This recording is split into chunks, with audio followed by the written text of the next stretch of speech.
ترمس، تعال الناحية دي. بتحب الكاجو؟ تعال انت بقى الناحية التانية. بتحب الاتنين؟ تعال عندنا. بودكاست ترمس وكاجو، قعدة حلوة وكلامها لذيذ. اهلا بيكم في بودكاست ترمس وكاجو.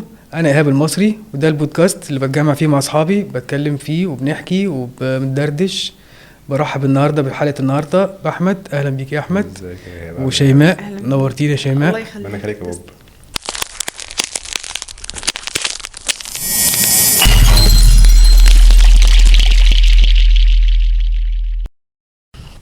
واحنا صغيرين كان عندنا لعب بنات ولعب ولاد، يعني فتح يا وردة الأولى.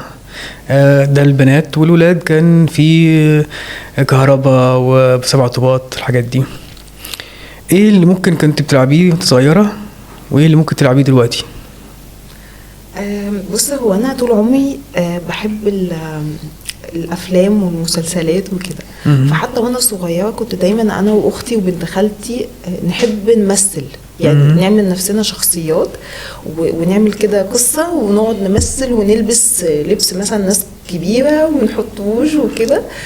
فدي بالنسبه لنا كانت لعبه. دي كانت نقعد نلعب بقى ان احنا مثلا اخوات، ان احنا بنحب بعض، ان احنا في حد ممكن يعمل ولد وواحده تعمل بنت.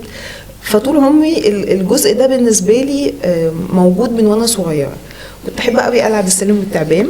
كنت احب العب على السلم اصلا، اطلع مع جارتي اقف على السلم ونقعد نتزحلق على الزحليقه دي. وحتى الان انا بحب التمثيل وبحب المسرح. يمكن كنت بمثل في مسرح الجامعة وكنت حضرت قبل كده ورش تمثيل. مش متاح ليا قوي دلوقتي ان انا امثل بسبب ظروف الشغل والحياة، بس لسه حتى الان التمثيل لعبتي المفضلة من وانا صغيرة وحتى الان. حلو.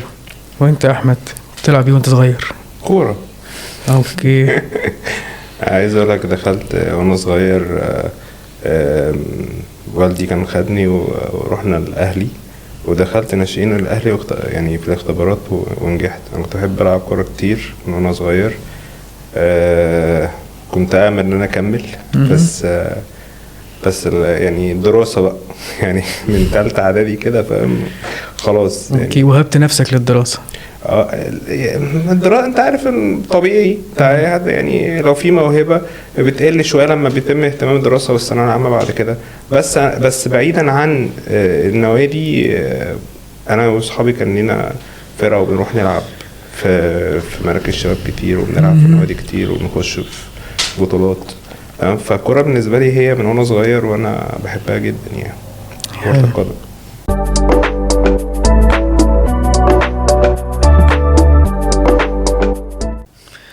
بقول لك شيماء، هو كان في سطر في السي في كده اللي هو الهوايات. ايوه. انت كتبت ايه في السطر ده؟ والله انا كتبت ان انا بحب، زي ما ذكرت، التمثيل ده جزء اساسي. كنت بحب الكتابه، بس للاسف انا حاسه ان انا بقالي فتره ما كتبتش، رغم ان انا من وانا صغيره كنت اقعد الف برضه على فكره قصص وحاجات كده، مثلا حتى ايه، تحس ان انت لما تقراها ممكن تتعمل يعني كتب للاطفال. اوكي. وكبرت وانا عندي الموهبه دي، وكتبت فتره في موقع الكتروني بس ما كملتش. بحب المزيكا وبحب الافلام العربي القديمه والاجنبي، وفي طبعا افلام جديده برضو حلوه. بحب الاذاعه والتلفزيون. انا اصلا عشان خريجه طبعا اذاعه وتلفزيون. فانت عارف انا بحب انزل اعمل فيديوز كده مع الناس في الشارع، احب اتكلم معاهم واحب ان هم يبقوا على طبيعتهم، كل واحد يعني يطلع اللي جواه، واللي يخليه يحس ان هو براحته على طبيعته. واحب ابين الناس الحلوه الجميله، يعني ابرز اشاور. لسه بتمارسي هواياتك يعني؟ بمارسها طبعا. اوكي. يعني اشاور على الناس واقول مثلا الشخص ده بيعمل حاجه مختلفه، حاجه جميله كده. يعني. وانت يا احمد ايه اللي مكتوب في السي في وايه الحقيقي؟ انا ممكن اكلمك على الحقيقي. يعني هو السي في والحقيقي بالنسبه لي واحد. اوكي. يمكن انا هو من اكبر هواياتي او هوايتي الاساسيه هي السفر. انا سافرت، يعني كنت شبه راح على جوه مصر. سافرت لفيت مصر دي جوه من الشرق للغرب للشمال للجنوب، من اماكن سياحيه تحفه. كل مكان ليه نمطه وكل مكان ليه جماله. بحس ان وانا لما بخرج من دوشة العاصمة ومن زحمتها وجريها، الواحد بيبقى محتاج نوع من انواع البراح لروحه، بلاقيه في السفر. وسافرت برا مصر، بس انا كلمتك على مصر يا بوب، وانا عارف ان انت بتحب السفر والسياحة. مصر فيها اماكن جميلة جدا، وكل مكان بالنسبة لي بحب ليه وقته. يعني انا عشت 5 سنين في سينا.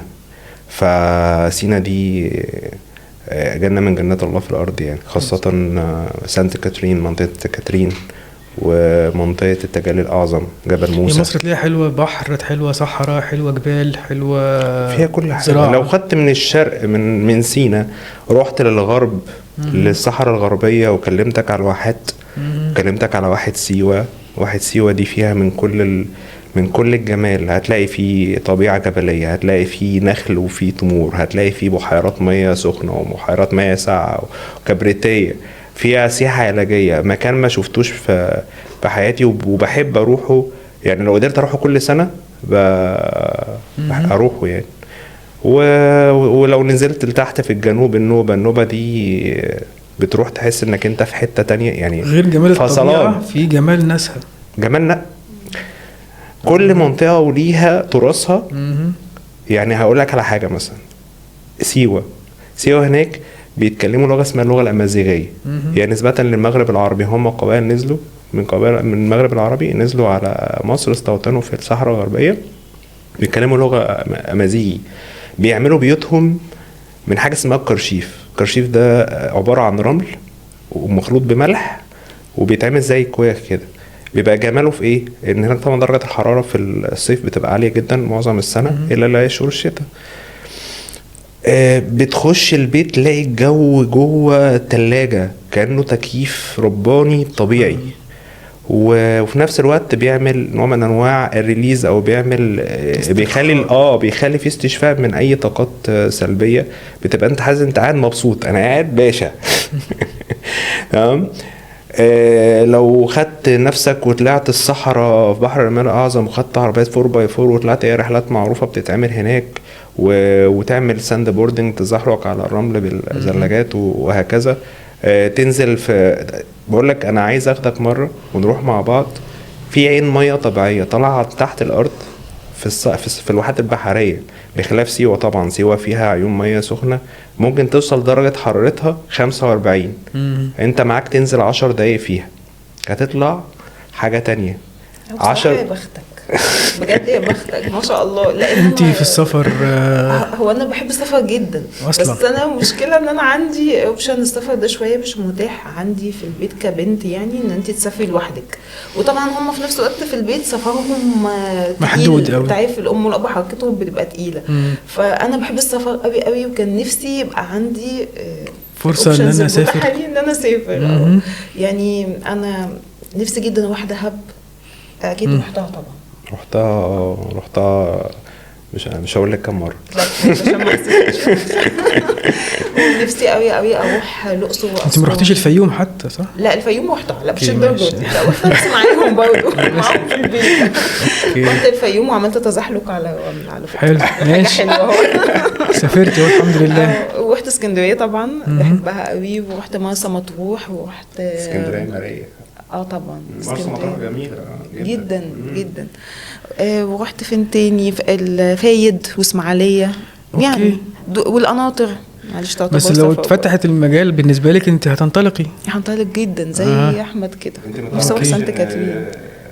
افكرك ان بوب من اسماعيليه. بجد يوما ما ان شاء الله. ومانجا بقى عشان اسماعيليه مشهور بالمانجا. هيحصل. هو انت ايه اللي فرق معاك اصلا في هوايه السفر؟ فرقت معاك في ايه؟ والله يا بوب انا هقول لك على حاجه. انا اول ما اشتغلت في 2008. قعدت سنتين في القاهره وبعدين نقلت من شركتي رحت شركه تانية.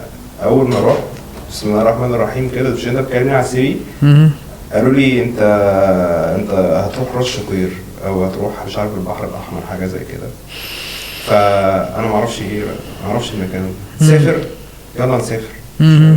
ما عنديش قلت اخد التجربه لان حاجه بالنسبه لي اول مره في حياتي. انا ما عنديش اوبشن قبل كده للسفر. فابتديت اسافر كشغل، ده رقم واحد. وبعدين واحده واحده من خلال السفر ابتديت اتجه ان انا ايه ابقى اسافر بعد كده مع اصحابي لو في امكانيه، وابتدي استكشف، اعمل استكشاف لاماكن جديده لتجارب جديده. يعني في السفر 7 فوائد. بيتعلمك الاعتماد على نفسك، بيتعلمك ان انت بتخوض التجربه بنفسك، مفيش اعتماديه على الغير. فدي كانت حاجه جميله. فادتك؟ طبعا فادتني كتير. بص عارف انت ماشي بالشنطه. حتى في القاهره لما رجعت بقيت قاعد في القاهره دلوقتي مثلا بقالي سنين الشنطه برضه الشنطه موجوده. انا بص انا بعوض ده شويه بالقرايه يعني انت لو هو يعني كملي ماشي يعني ممكن اقرا مثلا حاجات تعوضني شويه احساس السفر ده. بتسافري بخيالك يعني. بالظبط جدا. يعني مثلا قريت روايه حول العالم، هو مش روايه هو كتاب، حول العالم في 200 يوم. في 200 يوم في 200 يوم جميل جدا. بس كان بيتكلم عن دول بره مصر يعني، ما كانش جوه مصر يعني. اعيش معاه بقى الحاله بقى ان انا كاني رحت الهند ورحت ماليزيا واندونيسيا وسنغافوره. بيتكلم عن عاداتها وتقاليدها والاكل اللي فيها كاني رحت. ما هعمل ايه، ده المتاح بالنسبه لي.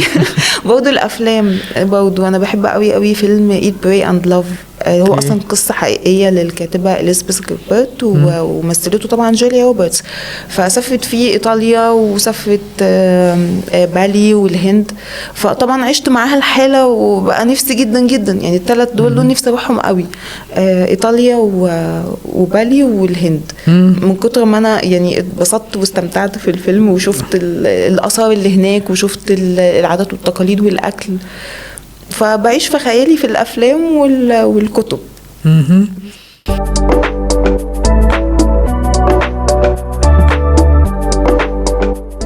واصلا لو هوايتك هي مجال شغلك هيبقى ايه؟ طبعا الاعلام طبعا. لان انا اصلا خريجه اذاعه وتلفزيون. وبرضه هوايتك الاذاعه والتلفزيون؟ طبعا انا بعمل فيديوز على السوشيال ميديا. يمكن مش بشتغل في المجال ده بس انا بعملها بشكل كده يعني هوايه زي ما انت بتقول. بنزل للناس في الشارع اتكلم معاهم يعبروا عن اللي جواهم. يعني بحب الناس تطلع اللي جواها وبنزل بشكل عشوائي، اللي هقابله في وشي هيتكلم. يتكلموا عن احلامهم، عن طموحاتهم، الحاجات اللي بتفرحهم، الحاجات اللي بتخليهم يزعلوا، ايه اللي بيدي معنى لحياتهم. كمان احب ابرز الناس المختلفه زي ما قلت لك، الناس اللي بتعمل حاجه مش اعتياديه. يعني كان في مثلا دكتور في الجامعه وكان عنده شغف بالزهور، فجانب دراسته او بجانب ان هو بيدرس اكاديمي عامل محل للورد. وقعد بقى يكلمني عن انواع الورد وجمالها وقد ايه هو بيصحى الصبح يبقى في البلكونه بتاعته فيه ورد وان هو مبسوط جدا بالمجال ده. حد من الناس الجميله جدا ان انا قابلتهم. في واحده ست بتسوق سكوتر وبتوصل البنات وتعلمهم ازاي يسوقوا سكوتر كده. فبحب ابرز النماذج اللي هي مختلفه. عايز اتطرق لحاجه شباب بتتكلم عليها بالنسبه للنباتات والزرع. انا بحب برضه النباتات والزرع جدا، وسبحان الله بتشوف حاجات عجيبه. يعني انا عايز اقول لك ان في سنه من السنين يا شباب كنت في الشغل وجنب الشغل فيه مشاتل. فدخلت المشتل، خرجت بره بقى صخب الشارع والدوشه، دخلت جوه المشتل تحس انك انت ايه في دنيا تانية. سبحان الله. فلقيت لك ايه الراجل اللي هو صاحب المشتل بيقول لي تعالى اوريك حاجه. دخلنا نبص جوه، قال لي بص شايف الزرعه دي، المسها بايديك كده. ورحت لامسها فسالت سبحان الله الورق بتاعها كان مفروض، راح قفل مره واحده. قلت له ايه ده؟ انا سبحان الله. ايه ده؟ قال لي الزرعه دي اسمها الست المستحاجه. قلت له ايه ده؟ قال لي ايه اسم الشهر بتاعتها كده. سبحان الله، لدرجه انا كنت صورتها فيديو. لا يعني النباتات بتعمل والزرع بيبقى تحس كده ان في براح، بيسحبوا الطاقه السلبيه. يعني تحس كده ان الدنيا كده جو كده جميل، برد كده حلو. ده حقيقي. انا بحس اصلا الناس اللي بتحب الورد والزهور والنباتات بشكل عام بيبقى عندهم سلام نفسي. ده اللي كنت هسألهولك، اللي هو انت شايفه ان الهوايه بتأثر في الشخصيه؟ طبعا جدا. انت لما تكون بتمارس الحاجه اللي انت بتحبها انت هتحس ان انت من جواك مرتاح او مبسوط، حتى روحك، لان دايما الروح او الهوايه بتبقى متصله بالروح. فالانسان طول ما هو متواصل مع روحه كل ما هيحس بهدوء وهيحس ان هو لحياته معنى. يعني دايما انا بحب قوي ان انا ادور ايه اللي يدي لحياتي معنى. فالشغل ممكن على فكره تكون بتحب شغلك وكل حاجه، بس دايما بتبقى في حاجه ناقصها اللي هي ايه بقى؟ الهوايه دي اللي بتكملها، ان انت بتوصل لاعماق روحك بهوايتك. بتعمل حاجه بتحبها يا بوب. يعني هقول لك بتبرز الشخصيه، يعني ان انت بتعمل هوايتك مش شرط تبرز الشخصيه. انت سواء حد بيقرا سواء حد بيرسم. يعني مثلا انا هقول لك على حاجه، هي مش قصه ان انا اظهر ده اللي قدامي، هو بعمل هوايتي يظهر مع الوقت، تمام. بس الفكره انك انت تعمل حاجه انت بتحبها، بتلمس فيها روحك، بتعيش فيها في البابل بتاعتك، مهمه جدا. زي ما شيماء قالت كده، تروح شغلك بتسعى فيه، تمام، بس جنب الشغل ده مش لازم يكون، يعني مش ده بس ممكن في حياتك اللي انت بتسعى له، يعني في حاجات تانية في حياتك بتسعى لها، تمام، من هوايات انت بتحبها، من اصحابك، من اهلك. كل حاجة وليها جزئيتها يعني، وكل حاجة وليها الكوست بتاعها.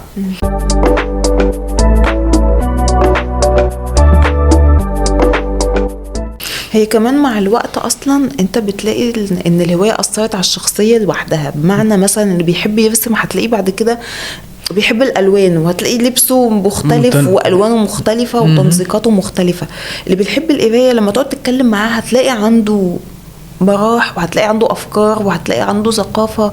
يعني كل هوايه في روايه، في هوايات حريمي وهوايات رجالي. يعني ممكن نقول مثلا في رجاله تحب تعمل تريكو، على فكرة تحب تصلح عربيات. على فكرة عادي جدا. لا هو يعني لا هي بترجع لشغف الانسان على فكرة. مفيش هواية حريمي وهواية رجالي. لا مش بحسها. يمكن زمان كانت الناس ممكن تتكسف تعمل حاجة زي كده. يعني ممكن كنت اعرف بنات بيحبوا الكورة بس يقول لك لا انا هلعب كورة ازاي وكده. دلوقتي بقى في منتخب لكرة القدم النسائي، فدلوقتي لا ما بقاش فيه كده. هي اهم حاجة انت لاقي نفسك في ايه، انت روحك مبسوطة في ايه. مش هتفرق بقى ست او راجل. مش ما فكرتني بايه؟ سنة من السنين كده كنت مسافر مرسى مطروح مصيف مع اهلي، اللي هو انت عارف اللي هو الاسبوع المصيف اللي في السنة اللي هو انا بطلع صغيرين. فكان معانا في المصيف دي ناس اجانب جايين من هولندا. فدي بقى ايه زي بقول لك، دي بقى التجارب واختلاف الثقافات. احنا بالنسبة لنا البنات تلعب كوره دي حاجه مش يعني مش منتشره. فنزلنا نلعب يا بوب على البحر وفي الرمل وبتلعب كوره، وفجاه لقينا بنات بقى هولنديات جايين، تمام، هم كانوا من ضمن الجروب بتاعهم ده ونازلين عايزين يلعبوا معانا، وراحوا عاملين فريق هم واحنا فريق، وجري احنا يومها. بص انا عايز اقول لك اتبهدلنا. يعني هم كانوا اقوى عايزوا بس الفراعنه عملوا شغل الحمد لله. يعني كسبتوا في الاخر. يعني مش فاكر ليه ساكت. طب كويس، يعني هم اللي كسبوا.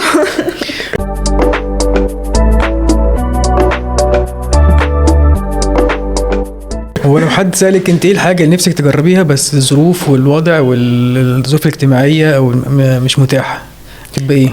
يمكن هو السفر برا مصر لوحدي. انا نفسي اسافر لوحدي خالص، يعني حتى مش معايا جوب اعرفه. انا عايزه تاخدي تجربه السفر لوحدي. أوكي. ان انا اروح مكان ما اعرفش فيه حد، اجرب حاجات جديده، اقابل ناس جديده، اعمل حاجات جديده. عايزه اجرب يعني الحاله دي. هو انا طبعا سافرت حتى برا مصر، رحت الحمد لله مكه والمدينه، بس برضو مع اسرتي.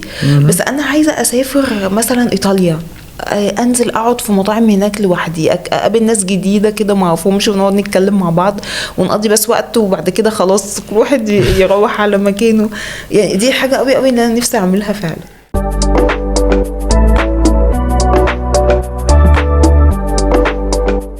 وانت شايف ان ممكن ايه اللي المتطلبات اللي المفروض الناس تطلبها عشان يبقى السفر امن بالنسبه لهم؟ يعني ايه الحاجات اللي انا هطرحها او هشترط انها تكون موجوده عشان يبقى السفر امن؟ يعني انا شايف ان التجربه هي كل شيء. تمام. يعني ما اجيش اقول على تجربه لا من غير ما اخدها. مثلا ما اجيش اقول مثلا لابني ما تعملش كذا من غير ما ياخدها. ما هو لو ما خدش حياته، ما هو جاي الحياه عشان ياخدها، فلازم يخوض تجربته بنفسه. طبعا في مخاوف وفي في كل حاجه وليها الجانب البلاك سايد بتاعها، بس هو فيها برضو وايت، فيها في جزء ابيض وفيها جزء اسود وفيها الوان.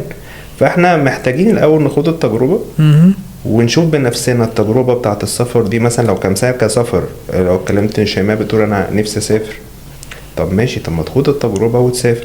هيبقى ايه المخاوف؟ المخاوف ان انا اما اجي اسافر مع جروب او مع شركات او ايا كان، ايه هيكونوا موفرين على الاقل الحد الادنى من الامان، يعني الامان. تمام. نبحث وندور وفعلا في السفر حياه، يعني في السفر فعلا براح ان انت تلاقي نفسك انك انت بتتحرك على الارض، بتشوف اماكن جديده وبتشوف ظهور واماكن فيها جناين وتشوف اماكن فيها بحار. يعني انا لو قلت لك مثلا، هقول لك على حاجه، احنا طول عمرنا بنروح نسافر على البحر، صح؟ بنقعد على البحر كده في اي شواطئ، بحر احمر بحر ابيض ايا كان. طب ايه رايك ان انا اكتشفت حاجه؟ جربت مره مع اصحابي ان احنا نطلع يخت في البحر الاحمر في الغردقه. عايز اقول لك من امتع الرحلات اللي ممكن طلعتها في حياتي. البحر انك انت تاخد يخت وتقعد في ارض البحر يومين، تمام، وتنزل تربط على جزر مختلفة وتنزل تشوف الشعاب المرجانية الجميلة والأسماك وتصطاد، بنصطاد مع بعضينا ونقعد نجمع سمك ده والسمك ده تاخده وتشويه. هنا تجربة فريدة وفيها استمتاع كمان أكتر من استمتاع إن أنت قاعد على الشط مثلا. انت جربتيها؟ جربت انت عرض البحر ده قبل كده؟ لا طبعا، انا من على الشط كده الواد ده رجلي في الميه بس. انا بس عايزه اقول حاجه بالنسبه لموضوع الاهل والخوف. زي ما احمد بيقول، في مقوله بحبها قوي لجبران خليل جبران، بيقول انتم ابناء الحياه، يعني او سيبوا ابناء ولادكم يبقوا ابناء الحياه.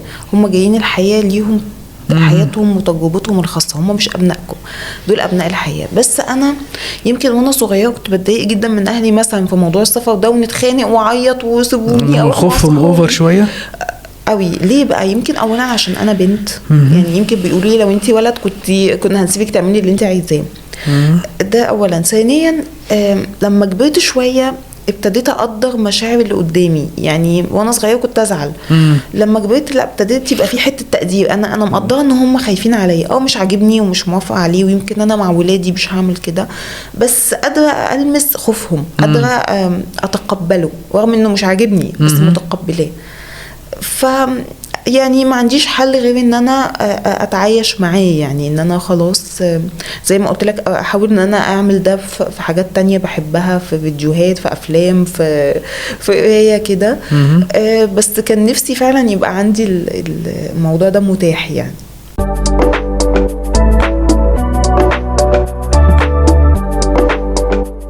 هو اول جرين فلاج في شريك حياتك ممكن يكون انه بيحب السفر؟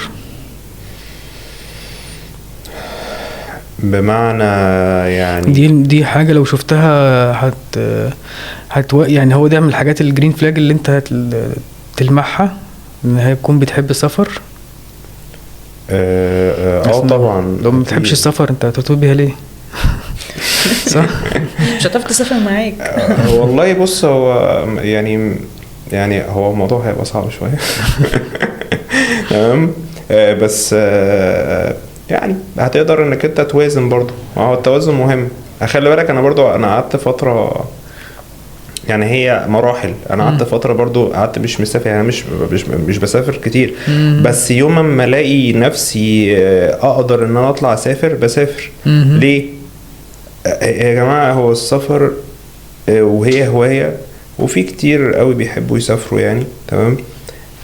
اصلا السفر حلو ليك انت كانسان، يعني هو مفيد اصلا، يعني مفيد للنفسيه وانك انت تهدى. تمام. يعني انا هقول لك على حاجه معلومه ما كنتش اعرفها. انت شايف الموبايل فونز اللي بنستخدمها والحاجات دي كلها والكهرباء اللي احنا عايشين وسطها والكلام دوت، الكلام ده كله لما جيت درست فترة كده عن عناصر الإنسان، بنتكلم في عنصر الإنسان 4 عناصر: عنصر ترابي ومائي وهوائي وناري.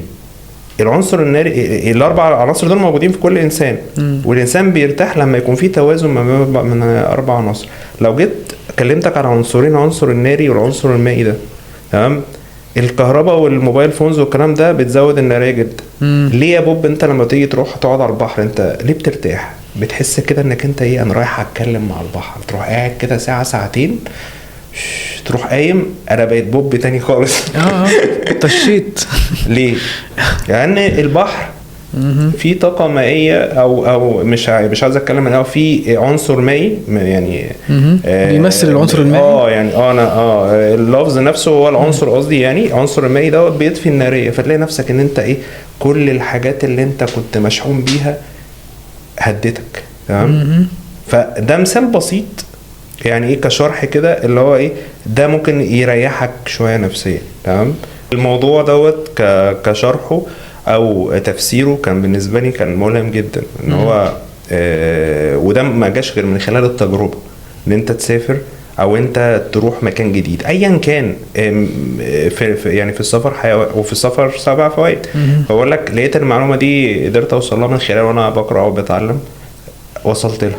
ده ما جاش غير عن طريق ان انا كنت تجربه. طب هي دي ليه بيحصل كده مثلا؟ ليه ممكن اقعد على البحر بيحصل كده؟ فده مفيد لكل واحد، مفيد للإنسان نفسه، مفيد لصحته النفسية، مفيد للتجارب وفي التعرف على بشر جديدة وثقافات جديدة وتراث جديد. زي ما كنت بكلمك على سيوة، ان في ناس هناك جايين امازيغ في الشرق عندنا في سينا، واخواتنا العربان تحت في النوبة، اهل اسوان والجمال. كل مكان ليه تراث، وكل مكان ليه جمال، وكل مكان ليه ثقافته اللي انت بتتعلمها منه. انا عايزه اقول حاجه، انا بعوض شويه موضوع الميه ده ان انا اروح اقعد على البسين في النادي. يعني انت بتعوضيها باللي موجود بالظبط، بالمتاح. وبعدين انا بحب اجرب بقى اكلات جديده بتاعت الدول، يعني تلاقيني اروح مثلا مطعم هندي، مطعم اسيوي، اجرب بقى اللي هنا يعني كل الثقافات. هم مش هم كفايه ان هم سافروا لي وجم لحد هنا بالظبط كده، فاجربهم بقى وهم عندنا. يعني انا مثلا بحب اروح مطاعم بقى هنا بتاعت الدول المختلفه، يعني اجرب الاكل الهندي، اجرب الاكل الصيني، اجرب الاكل الاسيوي موجوده بالموجود. بالظبط، المتاح بقى هم جم لحد عندنا فبجربهم. وعايزه اقول بس حاجه، يمكن انا عشان زي ما قلت اهلي بيخافوا عليا عشان بنت، بس هم كمان عشان كان قدامهم تجربه ان كان في واحده يعني بنت صاحبه والدتي كانت مسافره على الطريق فعملت حادثه وتوفت، فده يمكن اثر عليهم نفسيا في تروما. فخلاهم بقى ايه، لا خايفين تسافري لوحدك. هو خوف اوفر، بس انا زي ما قلت لك مقدره، فاهم هم قد ايه خايفين. بالظبط. بس انا بعوض يعني في الحمد لله اوبشنز تانية متاحه اقدر اعوض بيها دوت. شيماء، انت متاكده انت عايزه تاكلي اكل هندي؟ انا بحبه جدا. بتحب المشطشط كده؟ جدا، عشان كده بحب الشطه. انا اعرف واحد صاحبي دخل مطعم هندي يعني احمرت خرج بره. انا بحب. انا مره دخلت مطعم هندي اللي هو اكلت معلقتين، دخلت عضيت في الحنفيه. لا بحب الرز البرياني بالفراخ بتاعته. لا يعني عندهم شطه بني كده. بوب، انا سمعت يا بوب ان انت بتحب الاكل. كنت عامل يعني شيف على الضيق كده. طب احنا عايزين ناكل بقى ان شاء الله في السيزون الجاي باذن الله. انا عايز اقول حاجه بالاكل الهندي، بس في عندهم مانجا مخلله بالشطه طبعا. بعشقها، خطيره. ده انا بعشق الاكل. طب يا جماعه احنا عايزين نجرب الموضوع. ما احنا هنخلص ونروح. خدوني معاكم المره الجايه. هنخلص ونطلع على مطعم هندي دلوقتي.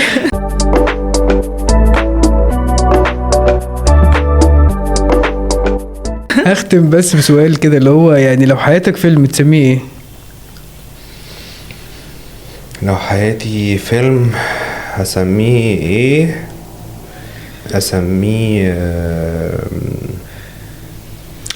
كنت دايما بقول لاصحابي بس هتضحك بقول لهم انا ابن بطوطه. ينفع اسم فيلم صح؟ وانتي؟ انا هسميه حياه، يعني احنا حياه عايشاها بحلوها بمرها بكل حاجه. حياه شيماء. بالظبط، حياه شيماء. الحمد لله. وما بين قوسين برضو في السفر حياة يعني. ماشي. السفر حياة بجد. بشكر احمد جدا على حضورك معايا، وشيماء نورتيني. ربنا يخليك. وحلقة جديدة من بودكاست ترمس وكاجو.